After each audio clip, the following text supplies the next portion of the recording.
When did you first meet Francis Bacon? It was in 87, late 87, so I was 29, 28, 29. It was quite interesting. It was arranged by Lawrence Gowing, Sir Lawrence Gowing, who was the head of the Slade, where I just graduated in '84, and I had I was very lucky. I had great success leaving art school. I had having one-man shows, and straight away, so I was very lucky.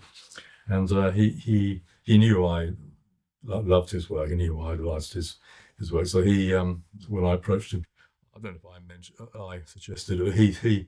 He arranged. He gave me his phone number, and he said it was a kind of a deal. You speak. I'll give you his phone number if you speak to him and try and persuade him to let me do his biography and full catalogue of his work. I said, okay, I'll try. So I did try that quite half-heartedly, I have to say, and then that's how you arranged a meeting. He gave me the number. I rang him. He was expecting a call, and he came over to see me in my studio in Limehouse. Was he friendly? Yeah, he was. He said, I remember saying, I don't think you heard it. Oh, he said, I know all about you.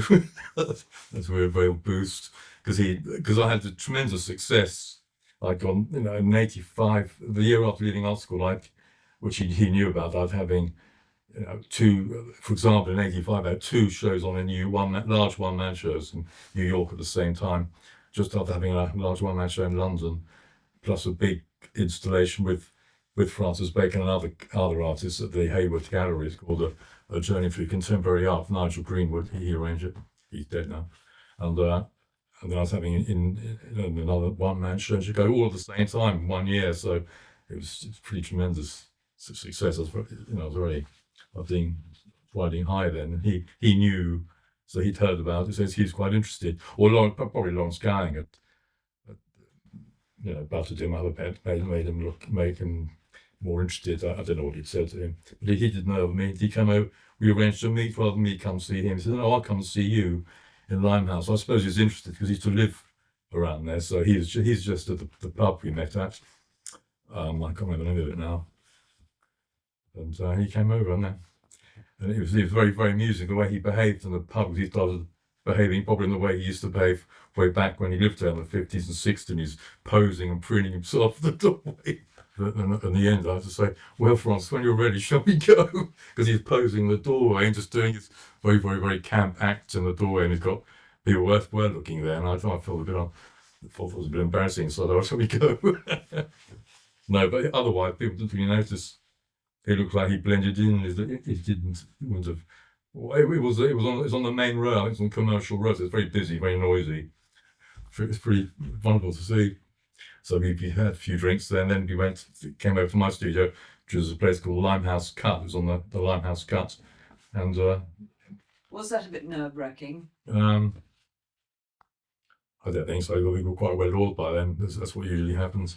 And I remember thinking, he's not easily impressed. After I knew, I expected it, because it was quite an impressive studio. It was just one large room, which was 100 feet long, about 50 feet at the end. It's kind of a wedge shape, so it was quite an interesting space because you entered so it looked like it was a sort of field of view. It was almost as door width to enter this large wedge, and he just sniffed around. It didn't seem very impressed. My work was all there, and I really can't remember what he said now, actually.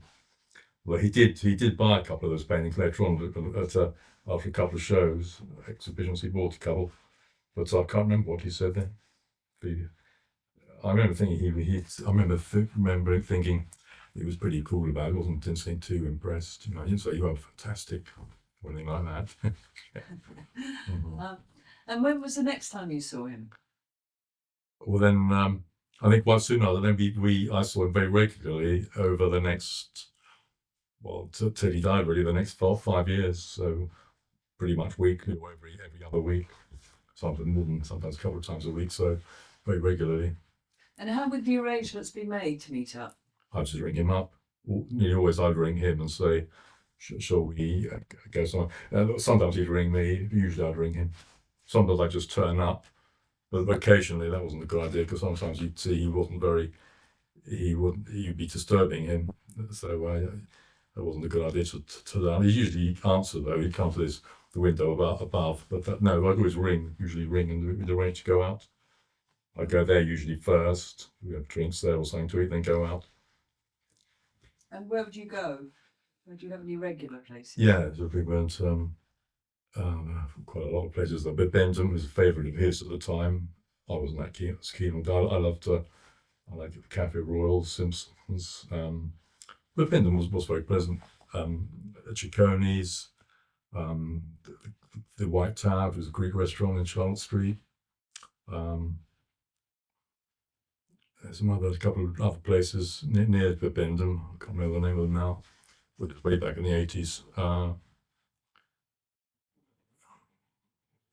And did you go on drinking after dinner? Yes. Yes, you start before dinner, you carry on all through dinner. Langan's was another one we used to go to quite frequently. And the amount of drink I went on there was just pretty. I remember a couple of times waking up at 3 or 4 in the morning, and it was just us all passed out at the table with Langan and others, and everyone else had gone. And yeah, they didn't remember very much. It was all great fun. And have you got any particular nights that you remember as? There's so many. I remember a couple. I remember when I spent the night after getting so inebriated. I spent the night there, especially the first time, and I remember I kind of half fallen asleep. But I let me sleep. He let me sleep on the bed, and he was then 80 or and he'd sleep on the couch, and he was just padding around. And I remember thinking he looked like Florence Nightingale. He was going around with a kind of like a dressing gown and a cape, and padding around very, very softly, tidying up. And I just thought such an interesting way of seeing him. Not many people would have. It's quite a privilege.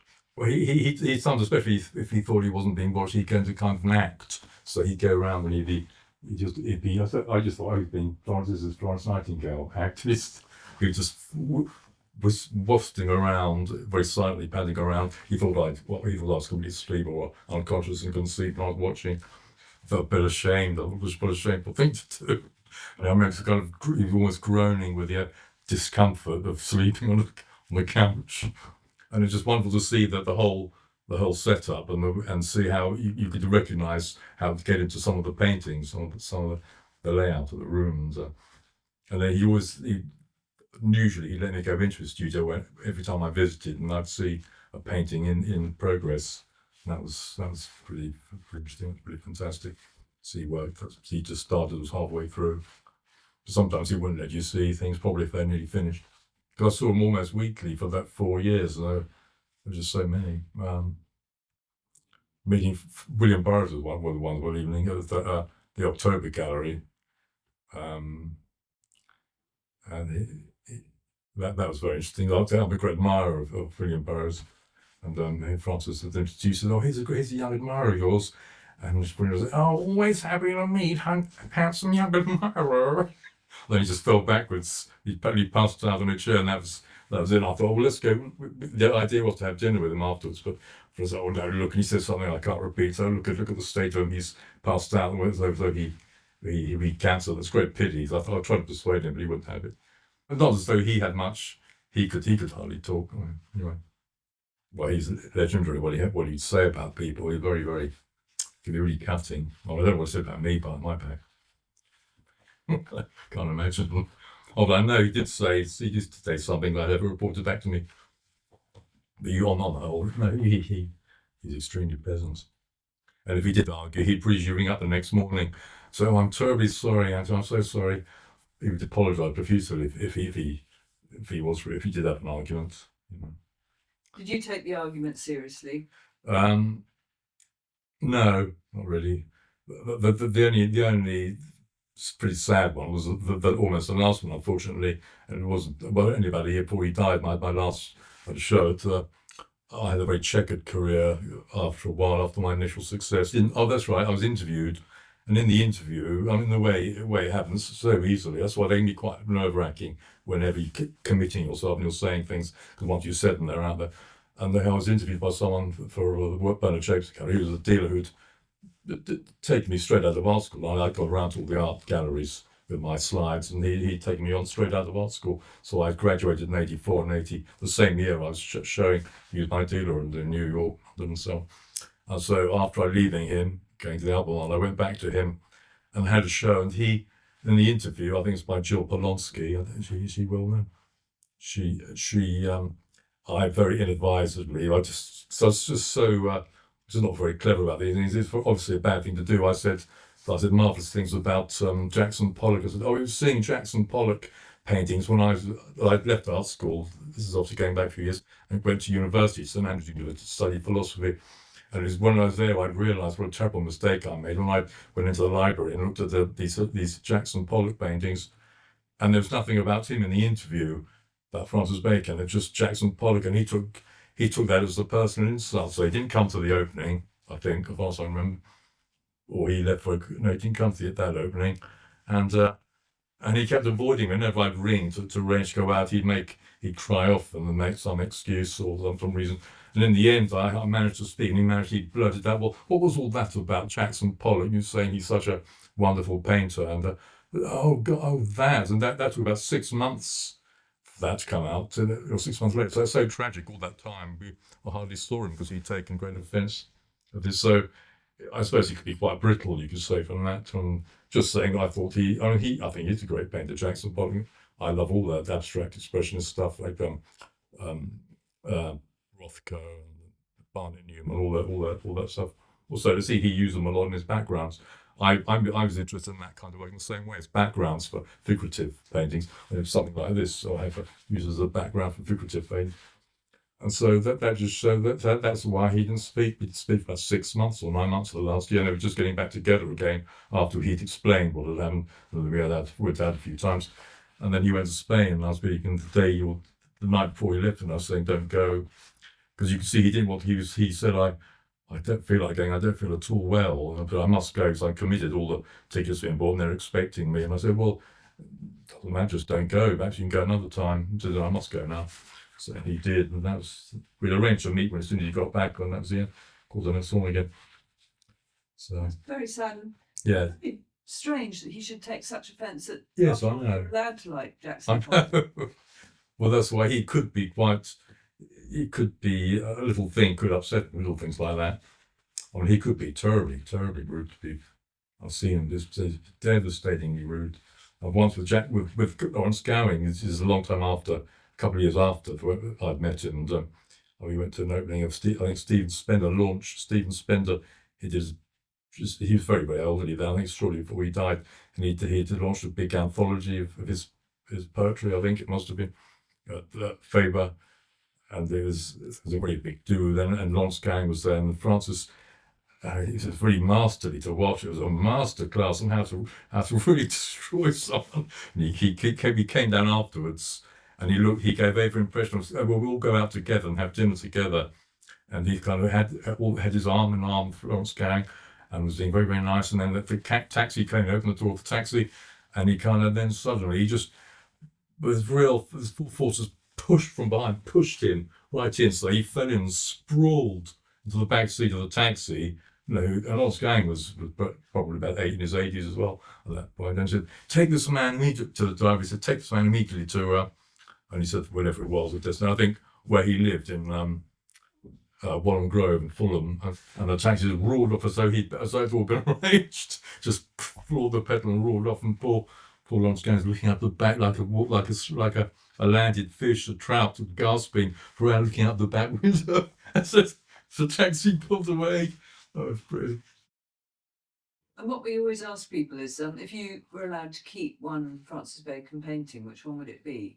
I think his very, very best work from the late 40s, their work, some really works, genius of the heads, I think 3 or 4 heads, I think 49, I think they're really tremendous. That really is, it's up there with Titian and Rembrandt and Michelangelo. They're just superb. John Russell's book on Bacon, I think, is still by far the best that's been done. You see, he didn't like John Russell, and a lot of people are the same. Lucian Freud didn't either, because once when I said I thought the John Russell book on Bacon was by far the best, and he really kind of, he was a very unpleasant manner, this very kind of sneering manner. And so a lot of people didn't seem to like him. Francis didn't like him either. I think the reason why they didn't like him is he was too intelligent. And he really explained Francis's work, and I think he found that quite threatening. And really, he expanded them into something which is all in some ways beyond what Francis Bacon did. I think rather than he certainly didn't diminish, he expanded them into something greater. And some of the things that he ascribed to Bacon, and that happens a lot with literature and with others. I think it might not actually be there, or the creator of the work might not have thought of it. But he's a tremendous writer on Bacon's work. And it's a pity he didn't do more. But then I suppose that book he did, which was it, 1964. Then he did a few more editions. There's not much you could add.